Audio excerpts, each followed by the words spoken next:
오늘은 하늘 아버지의 자비하심 같이 하라라는 제목으로 하나님의 말씀을 살펴보겠습니다.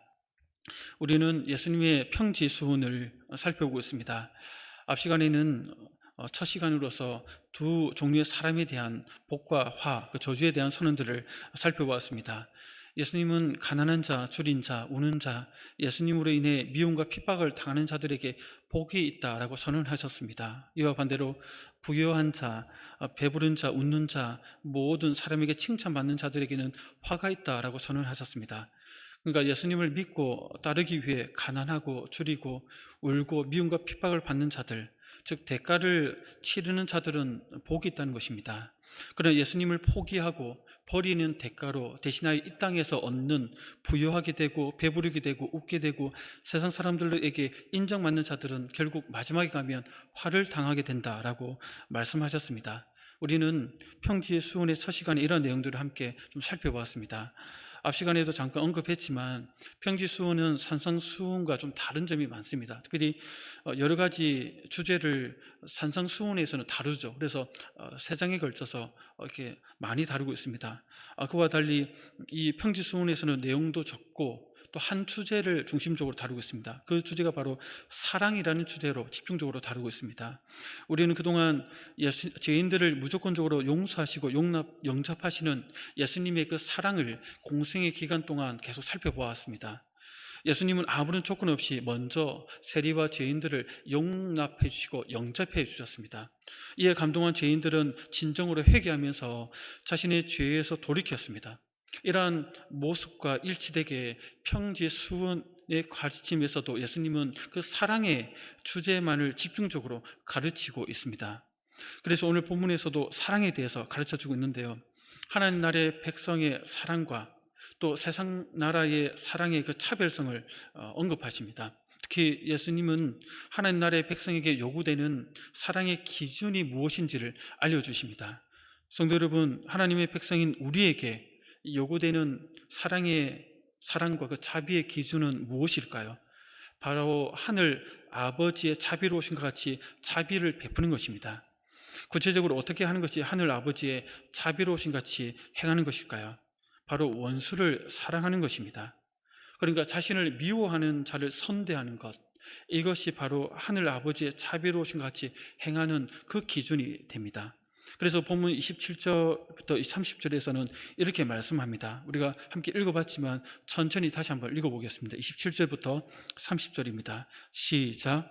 그러나 너희 듣는 자에게 내가 이르노니 너희 원수를 사랑하며 너희를 저주하는 자를 위하여 축복하며 너희를 모욕하는 자를 위하여 기도하라. 너희의 입밤을 치는 자에게 젖밤도 돌려대며 내 겉옷을 빼앗는 자에게 속옷도 거절하지 말라. 내게 구하는 자에게 주며 내 것을 가져가는 자에게 다시 달라 하지 말며. 아멘. 그러니까 한마디로 보면 원수를 사랑하라입니다. 성도 여러분, 예수님은 이 말씀하실 때 가장 먼저 하신 말씀이 너희 듣는 자에게 이르노니 라는 말로 시작합니다. 그러니까 여기서 강조되는 부분은 이 원수를 사랑해야 할 대상이 너희이죠. 너희는 예수님의 말씀을 바로 그 코앞에서 듣고 있는 12사도, 앞서 산에서 기도하며 세웠던 12사도와 또 산 아래에서 기다렸던 여러 제자들, 그 제자들이 일차적인 대상입니다.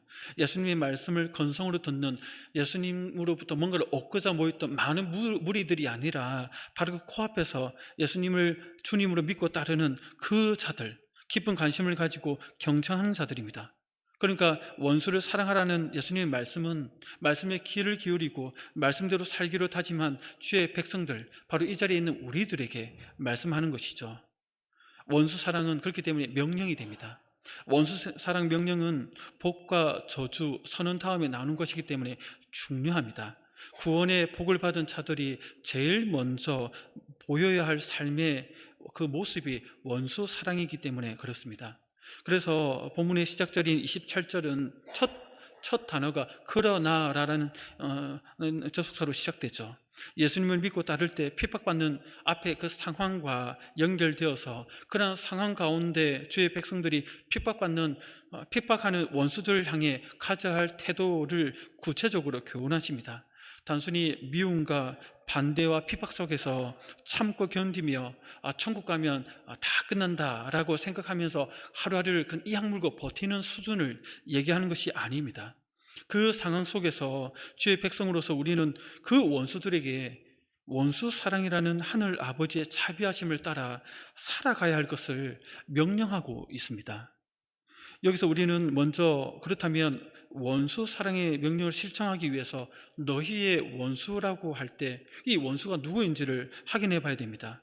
성도 여러분들, 여러분들에게 당신의 원수는 누구입니까? 라고 질문을 던진다면 여러분들은 가장 먼저 누구를 떠올리십니까? 지금 한번 떠올려 볼까요? 눈을 10초 정도 감고 나에게 원수는 누구일까? 한번 생각해 보십시오. 안 하시네요. 그 인간인가요? 예. 그 사람인가요? 그분인가요? 지금 한번 탁 떠오를 때 누가 떠오르던가요? 남편? 아내? 자녀들? 아니면 부모님? 아니면 그 얄미운 이웃? 아니면 직장 상사? 아니면 내가 지지하지 않는 정당의 정치인? 아니면 대통령? 아니면 일본? 중국? 누구입니까?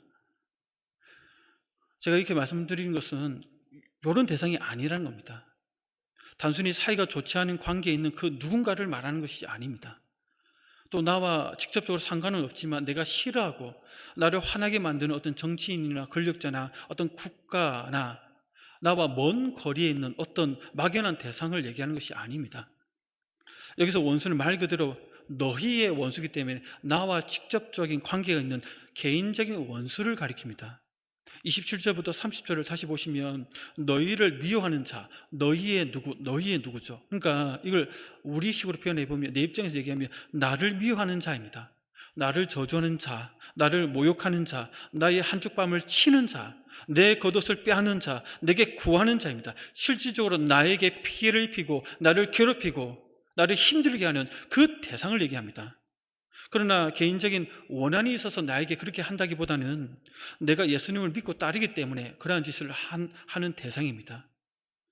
다시 말해서 성도들을 미워하고 저주하고 모욕하고 뺨을 치고 겉옷을 빼앗고 구걸하고 가진 것을 빼앗아가는 자들이 여기 이 원수에 해당됩니다. 물론 여기에 언급된 이런 악한 짓들을 다 하지 않는다 하더라도 하나라도 하더라도 이 원수에 해당됩니다. 원수에 해당되는 사람들은 너희라고 칭되는 개인들을 힘들게 하죠.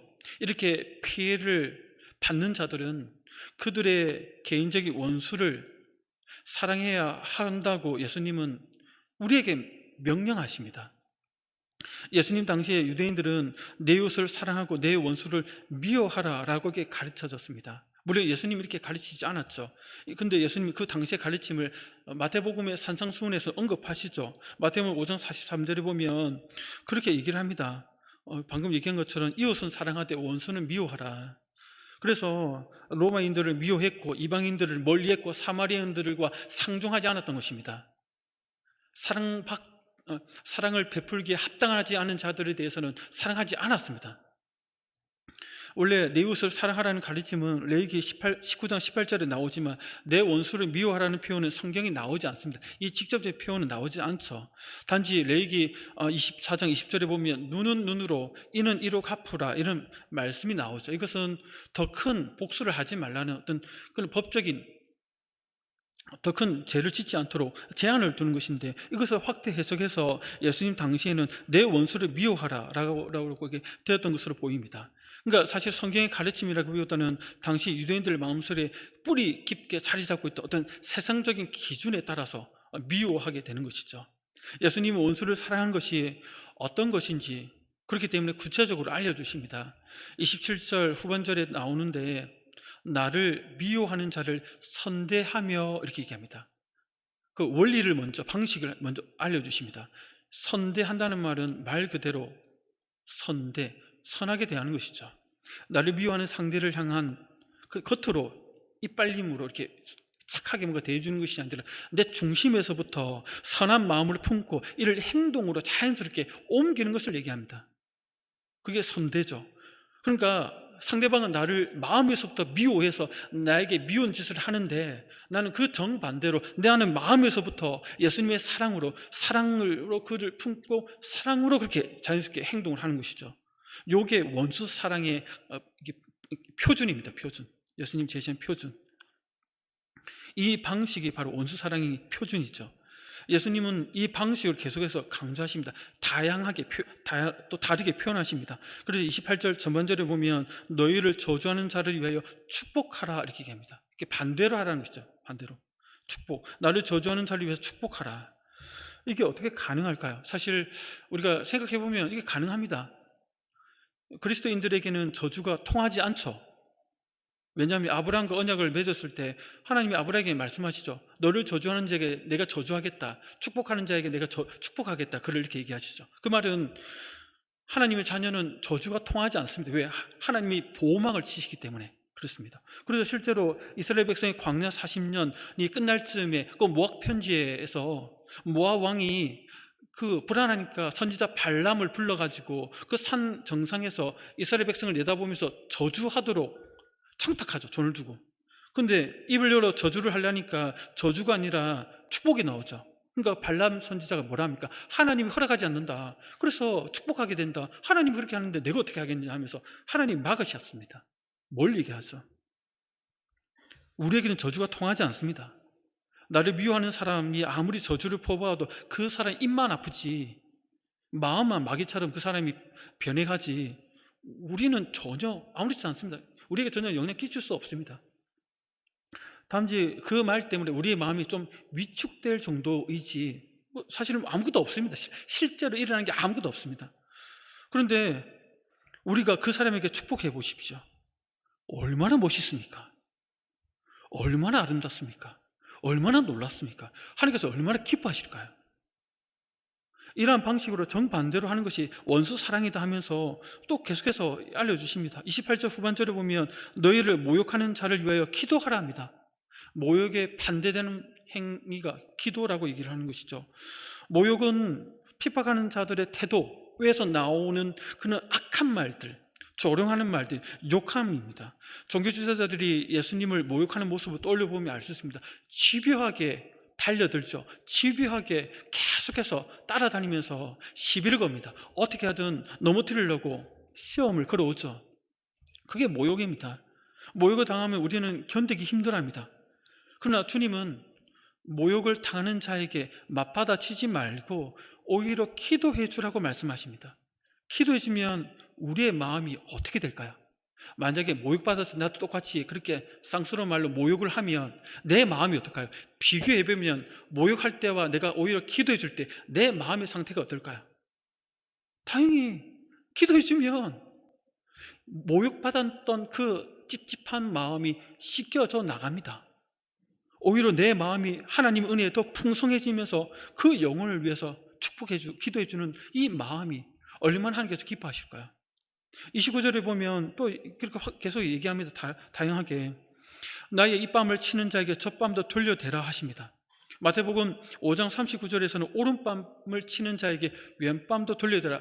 정말 그 순서도 이렇게 얘기하죠. 근데 이 말은 원수들의 그 경멸적인 폭행을 얘기합니다. 실제로 몸에 가하는 그 가해를 얘기하는 것이죠. 그것을 당하더라도 똑같이 맞서기보다는 사랑의 마음으로 저항하지 말라, 보복하지 말라라고 말씀합니다. 이건 단순하게 일반적인 폭행을 얘기하는 것이 아니라 주님을 믿는 믿음 가운데 일어난 핍박당할 때 상황을 얘기하는 것이죠. 그래서 우리가 사도행전에 그 핍박당하는 사도들과 그 제자들과 주의 백성들을 보면 그들이 맞받아치셨다는 내용이 하나도 나오지 않습니다. 심지어 예수님도 십자가에 매달렸을 때 또 재판받았을 때 채찍질 당할 때 맞받아치지 않으신 것입니다. 물론 맞받아치면 속은 후련하겠죠. 그래서 우리나 영화나 드라마를 보면 되게 원수 갚는 주제가 많이 나옵니다. 누군가에게 치욕적인 일을 당하죠. 내 부모가 그래서 목숨을 잃기도 하고 우리 집안이 가세가 기울어서 거지가 되기도 하고 그래서 어디인가가 숨어서 그 주인공이 힘을 기릅니다. 그래서 멋진 아름다운 모습의 성인이 되어서 나타나죠. 그래서 그 원수를 향해서 점점 압박해가면서 피를 말리면서 결국은 원수에게 복수를 하고 그러면서 그 장면이 끝납니다. 그런 거 보면 우리 희열을 느낍니다. 그래, 저렇게 해야지 하면서 막 기쁩니다. 저도 보면 속이 후련하거든요. 그런데 그게 답니다. 속이 후련하고 거기까지입니다. 그 이상, 그 이하도 아닙니다.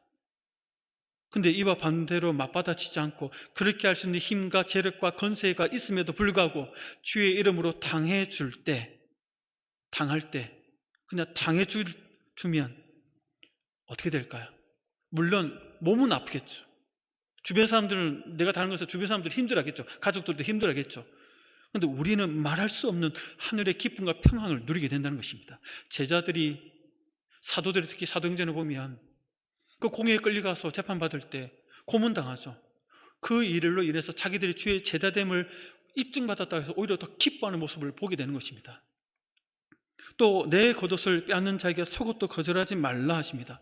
마태복음 5장 40절에서는 본문과 달리 너를 고발하여 속옷을 가지고자 하는 자에게 겉옷까지도 주라 이렇게 얘기합니다. 순서가 좀 다르죠. 속옷이 먼저고 겉옷인데 누가복음에서는 겉옷이 먼저 얘기됩니다. 그러니까 이 말은 무엇을 얘기하느냐면 비록 겉옷을 빼앗아 가는 자일지라도 기꺼이 속옷까지 거절하지 말라는 것인데, 핵심은 겉옷이 더 중요하다. 이스라엘 백성들에게는 그들이 겉옷은 가난한 자들에게 입을 것 같고 밤을 견디게 해주는 그런 옷이기 때문에 중요합니다. 즉 중요한 것을 달라는 자에게 사소한 속옷까지라도 모두 주라는 의미로서 겉옷을 먼저 얘기하고 그에 따라서 속옷도 주라라고 말씀하고 있습니다. 성도 여러분, 이렇게 예수님은 중요한 것을 달라는 자에게 사소한 것까지도 다 주라 이렇게 말씀하십니다. 또 30절에 보면 내게 구하는 자에게 주라 얘기하죠. 이것은 예수님께서 어떤 자에게는 줘도 어떤 자에게는 주지 말라라는 식으로 어떤 자에게 예외를 두지 말라는 것입니다.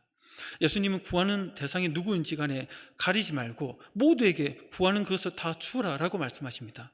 또 마지막으로 보면 내 것을 가져가는 자에게 다시 달라 하지 말라 합니다. 가져간다는 것은 나의 허락을 받든 허락을 받지 않든 상관없이 내 것을 가져가는 사람들을 얘기합니다. 그런 사람들에게 다시 돌려달라고 얘기하지 말라고 얘기합니다. 누가 내 것을 강제로 가져가더라도 다시 돌려받지 말라는 것이죠. 예수님은 여기까지 원수 사랑이 무엇인지 구체적인 그 상황, 여러 가지 정황들을 통해서 우리에게 알려주십니다. 그러면서 이제 31절에서는 이러한 원수 사랑에 대한 기본 원리를 우리에게 요약해 주십니다. 31절인데 우리 같이 한번 읽어볼까요? 31절입니다. 시작. 남에게 대접을 너희도 남을 대접하라. 아멘. 그러니까 우리가 알고 있는 황금률인데요, 황금률은 다른 사람에게 받고 싶은 것을 먼저 그대로 행하라입니다.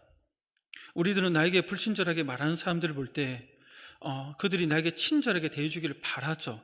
이럴 경우 내가 먼저 그에게 친절하게 대하는 것이 바로 황금들의 원리입니다. 사람들이 나를 이해해주고 인정해주기를 바란다면 내가 먼저 사람들을 이해해주고 인정해주는데 앞장서야 됩니다. 이것이 황금률이죠. 예수님은 우리에게 이와 같은 방식으로 남에게 대접을 받고자 하는 대로 우리가 먼저 남을 대접하라라고 말씀하십니다. 이게 원수사랑의 기본 밑에 깔려있는 원리인 것입니다. 그러나 만일 앞서 예수님께서 언급한 대로 내가 그렇게 원수에게 했음에도 불구하고 여전히 그 원수가 나를 미워하고 저주하고 모욕하고 입밤을 때리고 나의 것을 빼앗아 가면 그럴 때는 어떻게 해야 될까요? 예수님은 그렇다 하더라도 황금률의 방식대로 원수를 계속해서 사랑하라라고 말씀하고 계신 것입니다. 그러니까 그 원수가 나에게 어떻게 하든 저렇게 하든 상관없이 내가 해야 될 바를 하면 된다라고 얘기하시는 것이죠. 성도 여러분, 예수님의 이 방식이 이 자리에 있는 모든 여러분들의 삶의 방식이 되기를 축복합니다. 아멘. 아멘이 잘 안 나오시죠? 그러나 이 기준을 제시하면 우리 내면에서는 항변하는 소리가 들려옵니다. 어떻게 그렇게 사랑할 수 있단 말인가? 저는 엄두가 안 납니다. 저의 기준은 그것보다 좀 많이 낮추고 싶습니다. 저는 제 나름대로의 기준인데 요 기준이면 저는 할 수 있을 것 같습니다 라고 내 마음속에서 아마 어떤 목소리가 들려올 겁니다. 그 기준이 뭘까요? give and take입니다. 준 만큼 받고 받은 만큼 돌려주는 이 정도는 제가 할 수 있습니다 라고 이 말들이 내 속에서 나옵니다. 오늘 본문에서도 이런 기준이 언급합니다. 세상의 일반적인 사랑은 자기를 사랑하고 선대하는 자만을 사랑하고 선대한다 얘기를 하죠. 또 남에게 구워줄 때 다시 되돌려 받기를 바라는 마음으로 구워줍니다. 남이 나에게 해주는 만큼 나도 해주겠다. give and take입니다. 이게 준 만큼 돌려받는 것, 받은 만큼 돌려주는 것이 이 땅의 기준입니다. 저도 이 정도면 할 수 있습니다라고 우리는 마음속에서 이렇게 생각을 합니다. 그래서 32절에서 34절에서 예수님이 이 부분을 언급하면서 이 부분의 한계가 무엇인지를 우리에게 읽혀주십니다. 같이 한번 읽어볼까요? 32절부터 34절입니다. 시작. 너희가 만일 너희를 사랑하는 자만 사랑하면 죄인들도 사랑하는 자는 사랑하느니라. 너희가 만일 선대하는 자만을 선대하면 칭찬받을 것이 무엇이냐? 죄인들도 이렇게 하느니라. 너희가 받기를 바라고 사람들에게 구워주면 칭찬받을 것이 무엇이냐? 죄인들도 그만큼 받고자 하여 죄인에게 구워주느니라. 아멘. 그러니까 give and take죠. 이 원리가 보면 예수님은 죄인들도 이렇게 한다라고 말씀합니다. 그런 방식으로는 예수님이 명령하신 원수 사랑을 할 수 없다 하십니다. 사랑하는 자를 사랑하는 것, 선대하는 자를 선대하는 것, 다시 돌려받을 줄을 기대하고 빌려주는 것은 예수님이 명령하신 원수 사랑이 아닙니다. 이러한 경우는 사랑받을 자격을 완전히 갖춘 자에게 베푸는 사랑이기 때문에 원수 사랑이 아닌 것이죠. 원수가 아닙니다. 일단 그 대상이 사랑받기에 합당한 사람이기 때문에 원수 사랑이 아니라 그냥 사랑인 것이죠. 그냥. 그렇기 때문에 이 사랑은 사랑이다 보다는 상호 교환입니다. 줬으니까 받는 교환이죠. give and take입니다. 예수님은 이러한 행위들은 구원받은 너희와 구별되는 세상의 죄인들도 불신자들도 행하는 것이기 때문에 주의 백성이 해야 할 원수사랑은 세상 불신자들이 행하는 그 수준을 훨씬 능가해야 된다라고 말씀하십니다. 그러나 우리는 때로는 이 세상 기준인 give and take 수준에 맞춰 살아갈 때가 더 많죠. 요것만 해도 잘한다 생각합니다. 우리는 give and take를 다르게 말하면 공정이라고 말할 수 있습니다. 공정이란 내가 한 만큼 대가를 받는 것이고 내가 노력한 만큼 결실을 얻는 것입니다. 받을 만한 사람에게 베푸는 것이고 그래서 베풀 만큼 돌려받는 방식입니다. 사회가 건강하면 이게 자연스럽게 일어납니다. 사회 속에서는.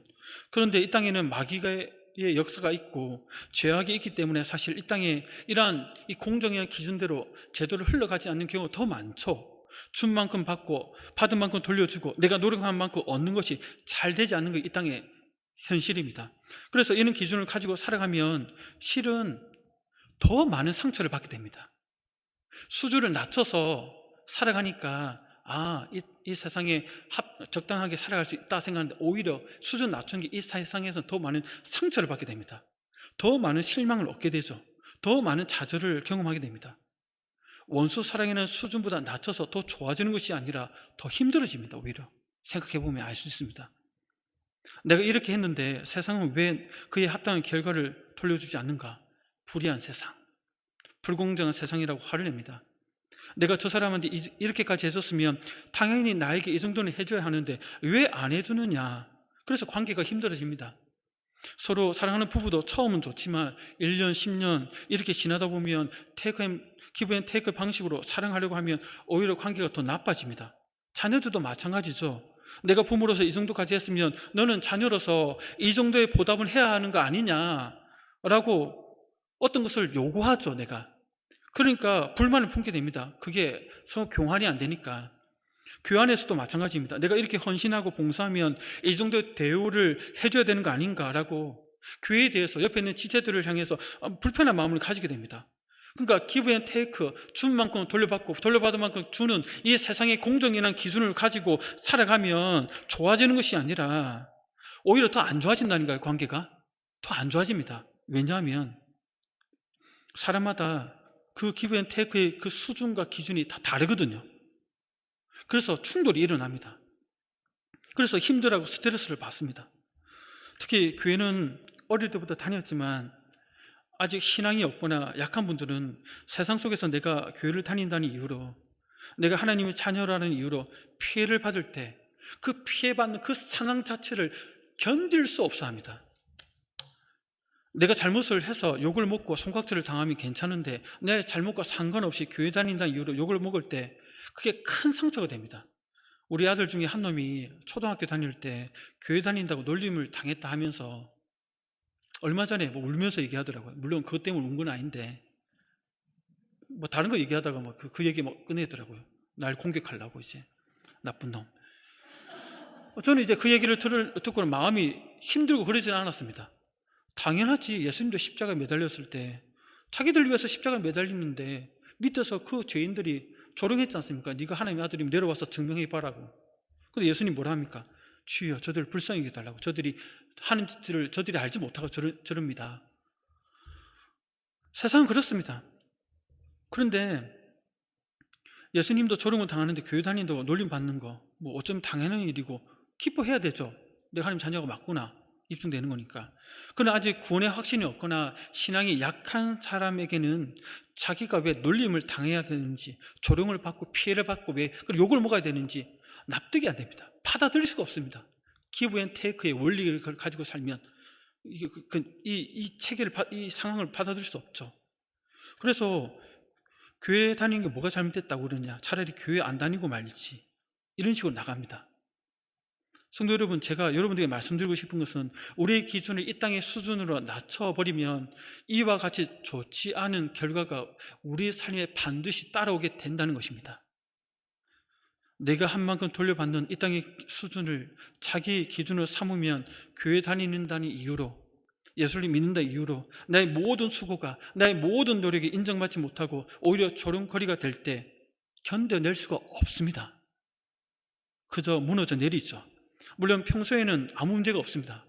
그러나 신앙적인 영역에서 어떤 시험이 찾아오면 이 세상 원리가 나를 붙들어주지 못합니다. 고난과 역경을 극복할 수 없게 합니다. 다 무너져 내립니다. 그래서 우리의 수준을 원래의 수준으로, 예수님이 우리에게 요구하시는 원수 사랑의 수준으로 높여야 됩니다. 그래서 예수님은 하늘 아버지의 기준을 다시 강조하시죠. 하나님은 은혜를 모르는 자나 악인에게 여전히 자비를 베푸십니다. 그래서 35절에서 이렇게 얘기하죠. 같이 한번 읽어볼까요? 35절입니다. 시작. 오직 너희는 원수를 사랑하고 선대하며 말고 구워주라. 그리하면 너희 상이 클 것이요 또 지극히 높으신 이의 아들이 되리니 그는 은혜를 모르는 자와 악한 자에게도 인자하시니라. 아멘. 하나님 아버지는 은혜를 모르는 자와 악한 자에게도 여전히 인자하시기 때문에 이 땅의 수준으로 사랑하려 하지 말라 하십니다. 오직 너희는 원수를 사랑하고 선대하며 아무것도 바라지 말고 구워주라 하십니다. 36절의 말씀처럼 너희 아버지의 자비로우신 같이 너희도 자비로운 자가 되라 명하십니다. 성도 여러분, 하나님 아버지는 지금도 은혜를 모르는 자와 악한 자에게 은혜를 베풀고 계십니다. 은혜를 모르는 자와 악한 자는 아무런 자격이 없는 자들을 말하죠. 심지어 이들은 이미 은혜를 받았지만 그에 합당한 행동을 하지 않는 못쓸 사람들입니다. 하나님께 죄를 짓고도 하나님의 용서를 깨닫지 못하고 여전히 죄를 짓고 있는 그런 악한 사람들입니다. 하나님께는 원수들입니다. 이런 원수들에게 하나님은 오늘도 여전히 자비를 베풀고 계십니다. 성도 여러분, 실은 우리가 잘 생각해 보면 하늘 아버지의 이와 같은 자비하심을 우리가 먼저 입은 자들이지 않습니까? 우리는 올챙이 때 기억을 하지 못한다라고 사람들과 대화 가운데 남에게 얘기할 때가 많습니다. 실은 내가 올챙이일 때 그때의 기억을 하지 못할 때가 많습니다. 주님 밖에 있을 때 나의 모습이 어땠는지, 그때 우리는 하나님께 어떻게 행동했는지, 나의 영적인 상태는 어땠는지, 그럼에도 불구하고 하나님께서는 그때도 나에게 어떻게 했었는지에 대해서 우리는 생각하지 못할 때가 많습니다. 하나님은 우리가 은혜를 모를 때 악할 자일 때도 먼저 자비하심을 베풀어 주셨습니다. 그래서 로마서 5장 6절 8절에서는 이렇게 말씀하시죠. 같이 한번 읽어보겠습니다. 시작. 우리가 아직 연약할 때에 기약대로 그리스도께서 경건하지 않은 자를 위하여 죽으셨도다.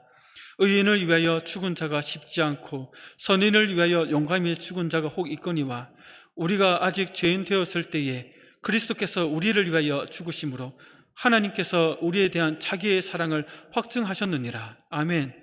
우리가 아직 연약할 때에, 우리가 아직 죄인 되었을 때에 그리스도께서 우리를 위하여 죽도록 하나님께서 허락하셨습니다.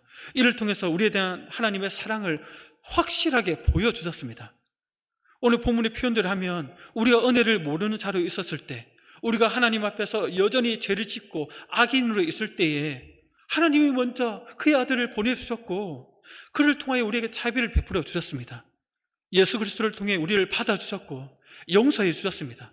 믿음을 주셨고 의롭게 해주셨습니다. 하나님의 자녀된 권세를 주셨고 지금도 여전히 그 자비로우심을 그리스도 안에서 우리에게 베풀고 계십니다.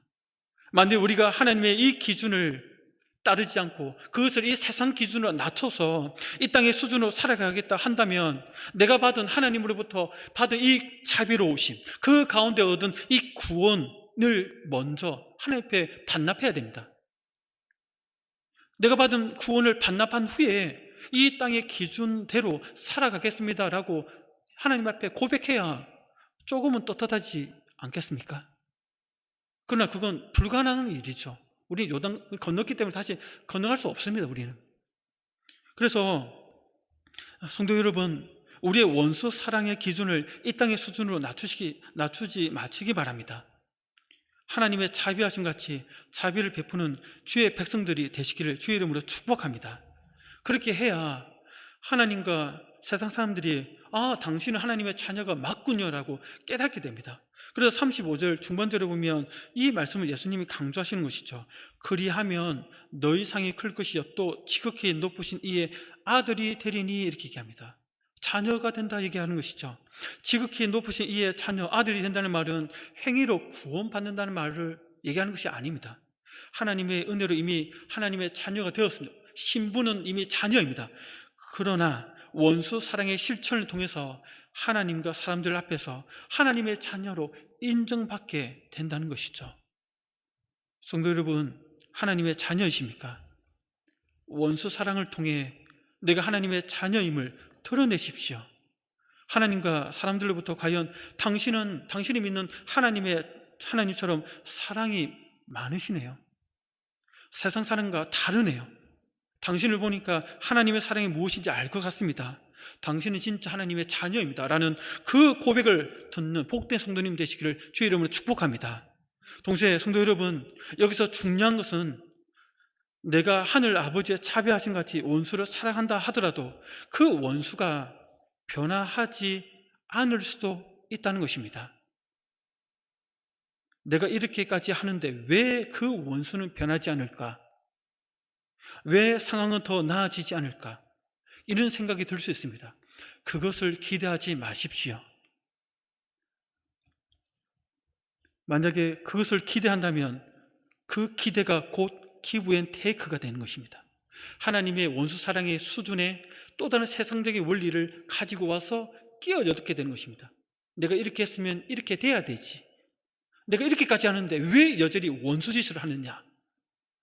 요 생각 자체가 세상 원리를 다시 가져오는 것입니다. 요걸 기대하면 안 됩니다.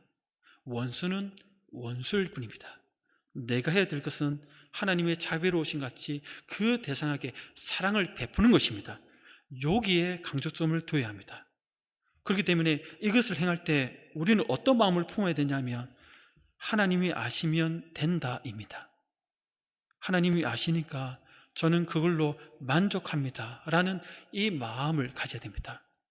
우리의 목표는 그 원수를 변화시키는 데 있지 않고 원수를 사랑하는 그 자체에 있습니다. 그래서 35절 중반절에서는 그리하면 너희 상이 클 것이요 이렇게 얘기하시죠. 하늘에서 받는 상이 있다는 것인데 실제로 이 상이 어떤 것인지 구체적으로 언급하지는 않습니다. 그리고 알려준다 하더라도 이 땅에 살아가는 우리에게는 사실 피부로 와닿지는 않습니다. 제가 말씀드리고 싶은 것은 상을 준다는 것은 하나님이 내가 행하는 원수 사랑을 지켜보고 계시다는 것입니다. 상을 주려면 체크해야 되죠. 어떻게 행동하는지 그걸 다 지켜보고 계신다는 의미죠. 그렇기 때문에 하나님은 내가 행하는 그 원수상을 지켜보신다는 것을 알고 나는 하나님께서 이 행한 가운데 하나님께서 지켜보신다, 하나님께서 아신다라는 여기서 만족하고 거기서 끝을 내야 됩니다. 내가 이렇게 하는 거 하나님께서 다 보고 계신다, 아시니까 됐다. 세상 사람들은 몰라줘도, 주변의 사람들은 이해하지 못해도 하나님 아시면 저는 만족합니다. 저는 괜찮습니다. 하나님이 하나님 자녀답다고 인정해 주시면 저는 그걸로 오케이입니다. 이 마음가짐으로 하늘 아버지의 자비하심 같이 원수를 끝까지 사랑하는 주의 성도님 되시기를 축복합니다. 기도하겠습니다. 오늘 말씀 생각하면서 기도하기 원합니다. 사실 이 말씀이 우리에게 참 부담스럽습니다. 말씀을 전한 저도 말씀을 전하면서 너도 똑바로 못하는데 이런 생각이 듭니다. 마귀가 주는 이런 생각에 우리가 흔들릴 필요 없습니다. 하나님은 아십니다, 우리의 연약함을. 그럼에도 불구하고 우리에게 이것을 말씀하시고 요구하시는 것은 행할 수 있도록 우리에게 성령을 주셨고 하나님의 사랑을 부음바 되셨고 그러한 사랑을 지금도 베풀시기에 그 하나님의 사랑을 힘입어 그 사랑의 물결이 나를 통해서 흘러가게 하실 것이기 때문에 그렇습니다. 하나님, 저는 연약하지만 나를 통해서 주의 사랑이 흘러갈 것을 믿습니다. 비록 그 원수가 변하지 않고 여전히 지금도 원수 짓을 하더라도 저는 주의 사랑을 힘입어 그 사랑을 흘려보내겠습니다. 그 사랑을 사랑으로 나아가겠습니다. 주님께서 아시면 아시는 것으로 저는 만족하겠습니다. 주여 저를 불쌍히 여겨 주옵소서. 주여 저를 불쌍히 여겨 주옵소서. 우리 세 번 외치면서 이 말씀을 함께 기도하겠습니다.